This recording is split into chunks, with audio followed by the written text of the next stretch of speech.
When Canada announces extended remissions on United States imports, the story is usually framed as a minor trade adjustment, a technical policy tweak, the kind of thing that gets buried in the business section and forgotten by the next news cycle. Tariffs go up, remissions get extended, trade flows adjust, and life continues. This is how these developments are presented to the public, as if they are isolated decisions made by competent bureaucrats responding to changing conditions, as if the system is fundamentally stable and these are just routine corrections along the way. But what we are actually witnessing is something far more significant. These remissions are not technocratic fine-tuning. They are symptoms of a deeper structural shift in how nation states relate to global capital under conditions of persistent economic conflict. They reveal that Canada has quietly accepted a new reality, that the rules-based international order which governed trade for decades is no longer operational, that the United States can and will use tariffs as a weapon of economic coercion without meaningful constraint, and that smaller economies must adapt by finding ways to absorb the costs, redirect the flows, and manage the instability without ever being able to challenge the underlying power dynamic. This is not a story about Canada being clever or resourceful.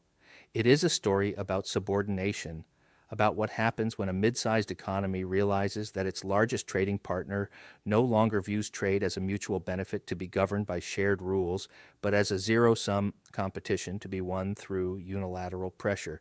And it is a story about how that realization forces changes not just in policy, but in the entire economic strategy of a country that has spent generations building its prosperity on the assumption that borders within North America would remain open and predictable.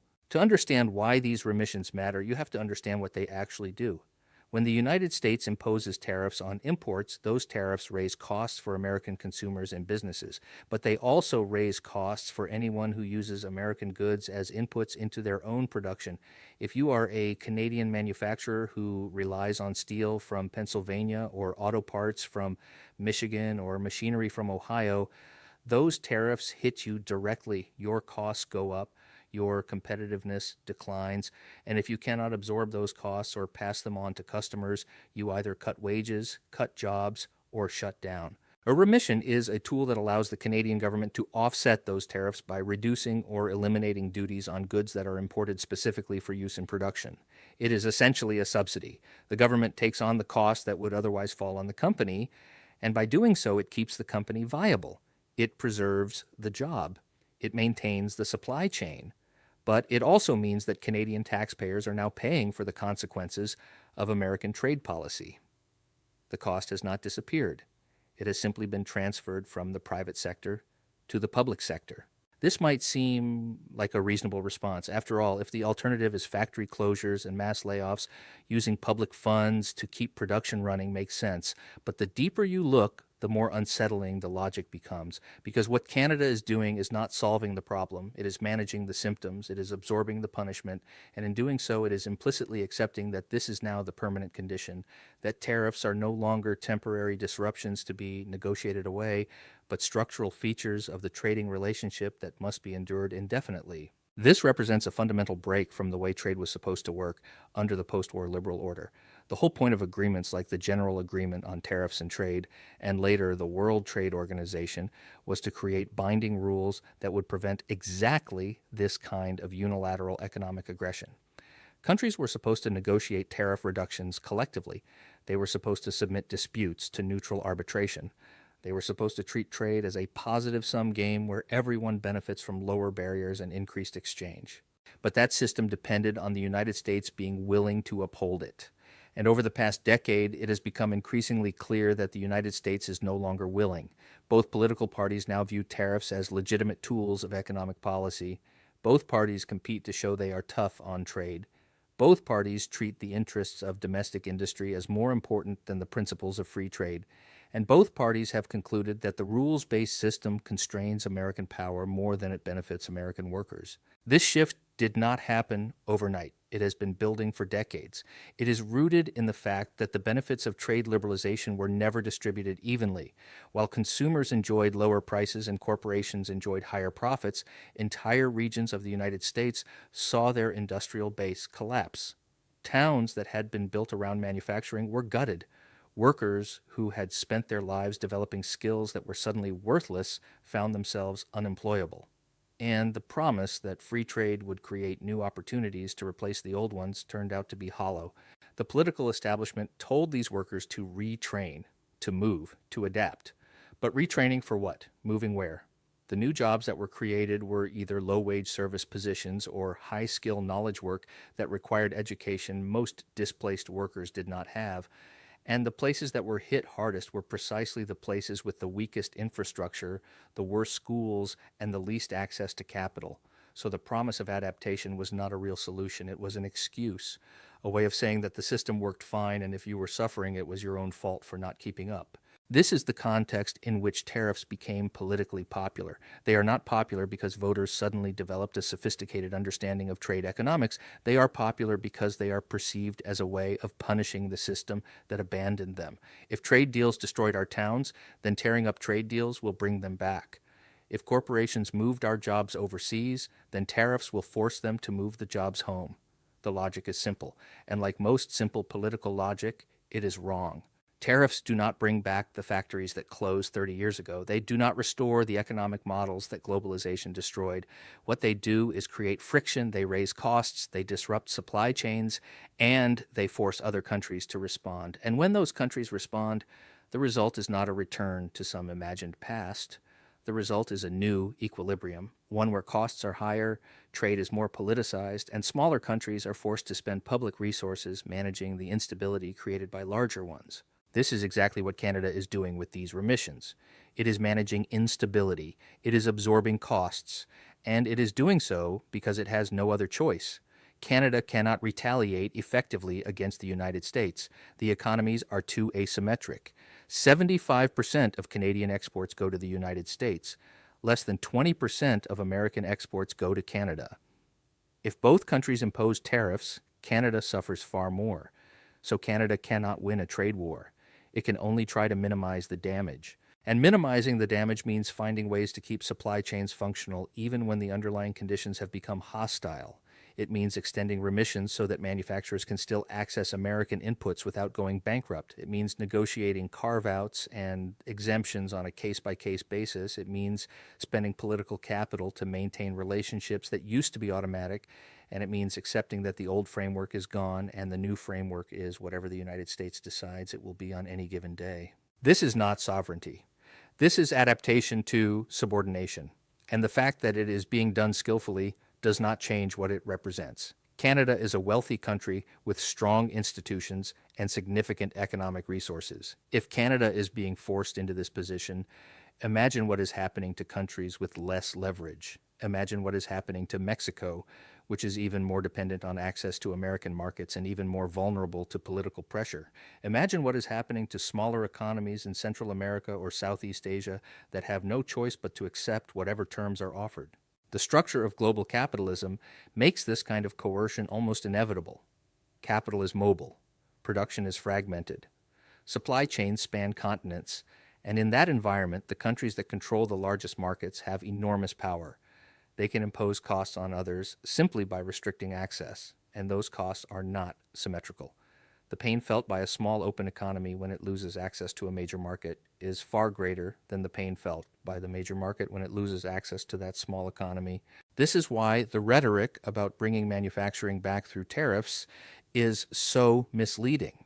It assumes that production location is primarily a function of policy, that if you change the incentives, the factories will return. But production location is a function of cost, infrastructure, skills, proximity to suppliers, and a dozen other factors that cannot be changed by tariffs alone. You can make it more expensive to import, but that does not automatically make it cheaper to produce domestically. And if domestic production is not globally competitive, the result is not reshoring. The result is just higher prices. What tariffs actually do is create opportunities for political manipulation. They allow governments to favor certain industries and certain companies.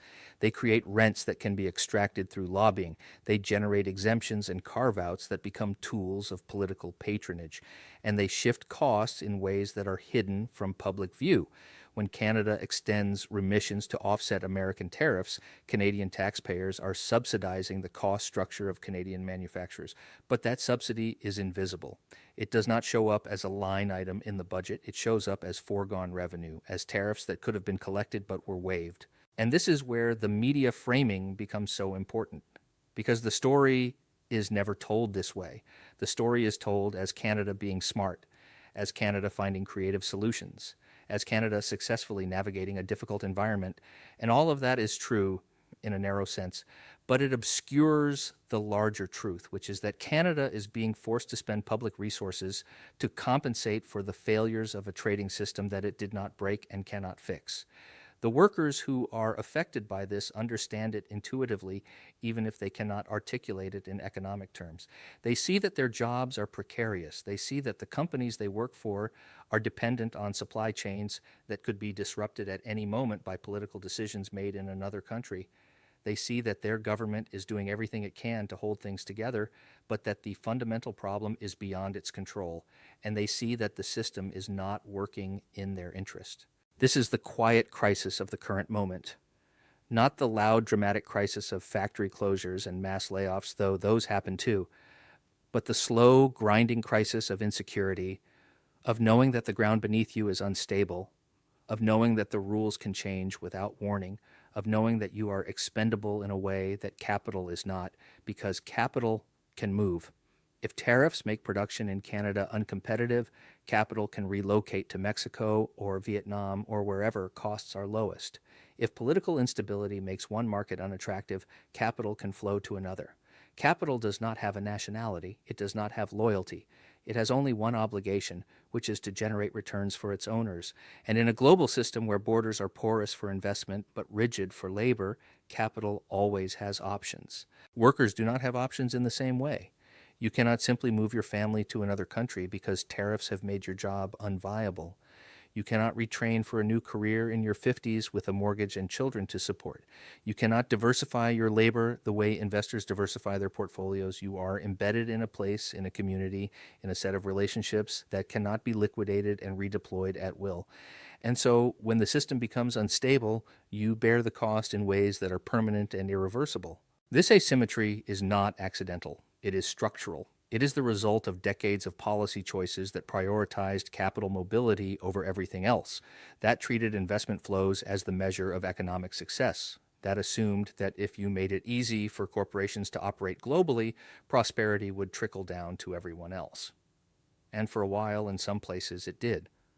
But the model was always fragile. It depended on stability, on predictable rules, on the belief that borders would remain open and governments would remain committed to the system, now that stability is gone. And what we are seeing in Canada's response to persistent American tariffs is a preview of what comes next. Not dramatic collapse, not sudden rupture, but slow adaptation to a world where economic integration is increasingly weaponized, where trade policy is increasingly a tool of coercion, where smaller countries must constantly adjust to decisions made by larger ones, and where the costs of that adjustment are borne by workers and communities who never had a say in the system to begin with. The extended remissions are a perfect example of this. They keep the machinery running, they prevent the immediate crisis, but they do not address the underlying problem. And they cannot, because the underlying problem is not a policy failure that can be fixed by better administration. It is a power imbalance that is built into the structure of North American capitalism.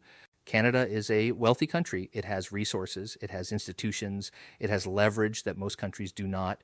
And even with all of that, it is being forced into a position where it must spend public money to compensate for the economic aggression of its largest trading partner. If this is the situation for Canada, what does it mean for the rest of the world? What does it mean for countries that lack the fiscal capacity to extend remissions? What does it mean for workers who do not have governments willing or able to absorb the costs? The answer is that they suffer, they lose their jobs, their communities decay, their countries become even more dependent on foreign capital and even more vulnerable to external pressure. And the cycle continues because the system is not designed to protect them. It is designed to facilitate capital accumulation. And when those two goals come into conflict, capital wins. This is not a moral judgment. It is a description of how the system works. Corporations are not evil for seeking the lowest costs. Governments are not foolish for trying to attract investment. Workers are not lazy for wanting stable jobs. Everyone is responding rationally to the incentives they face, but the incentives are structured in a way that produces outcomes that are collectively destructive, that undermine social stability, that erode trust in institutions, that generate the kind of frustration and resentment that eventually explodes into political upheaval. And this is where the story of Canada's remissions becomes something larger than a trade policy footnote, because it is a warning, it is a signal that the system is under strain, that the mechanisms that used to manage conflict and maintain stability are breaking down, that even wealthy, stable democracies are being forced into positions where they must constantly adapt to forces they cannot control, and that the costs of that adaptation are being pushed onto the people least able to bear them. The question going forward is not whether this is sustainable. It clearly is not. The question is what comes after, whether there will be a deliberate effort to restructure the system in ways that prioritize stability and equity over efficiency and returns, or whether the system will simply continue to degrade until the political backlash becomes so severe that it sweeps away not just the current arrangements, but the institutions that might be needed to build something better. Canada's extended remissions are a small piece of that larger puzzle. They are a tactical response to an immediate problem, but they are also evidence of a strategic reality that is becoming harder to ignore, which is that the rules-based trading system is dead, that economic relationships are now governed by power rather than principle, and that countries must navigate that reality as best they can, knowing that the costs will be high and the outcomes uncertain. This is the world we live in now. Not the world we were promised, not the world that was supposed to emerge from decades of trade liberalization and economic integration, but the world that actually exists when the assumptions behind that project turn out to be false, when it becomes clear that free trade does not automatically produce shared prosperity, that economic efficiency does not guarantee political stability, and that systems designed to serve capital will eventually come into conflict with the needs of everyone else. The remissions will be extended, the supply chains will continue to function, the factories will stay open, at least for now, but the underlying tension will remain, and as long as it remains, every country will be forced to make the same choice Canada is making, whether to adapt to a system that is fundamentally unjust or to risk everything by trying to change it. Most will choose adaptation, because the costs of resistance are immediate and visible, while the costs of compliance are slow and diffuse. But eventually, the bill comes due. And when it does, the reckoning will be far more severe than anything a remission can offset.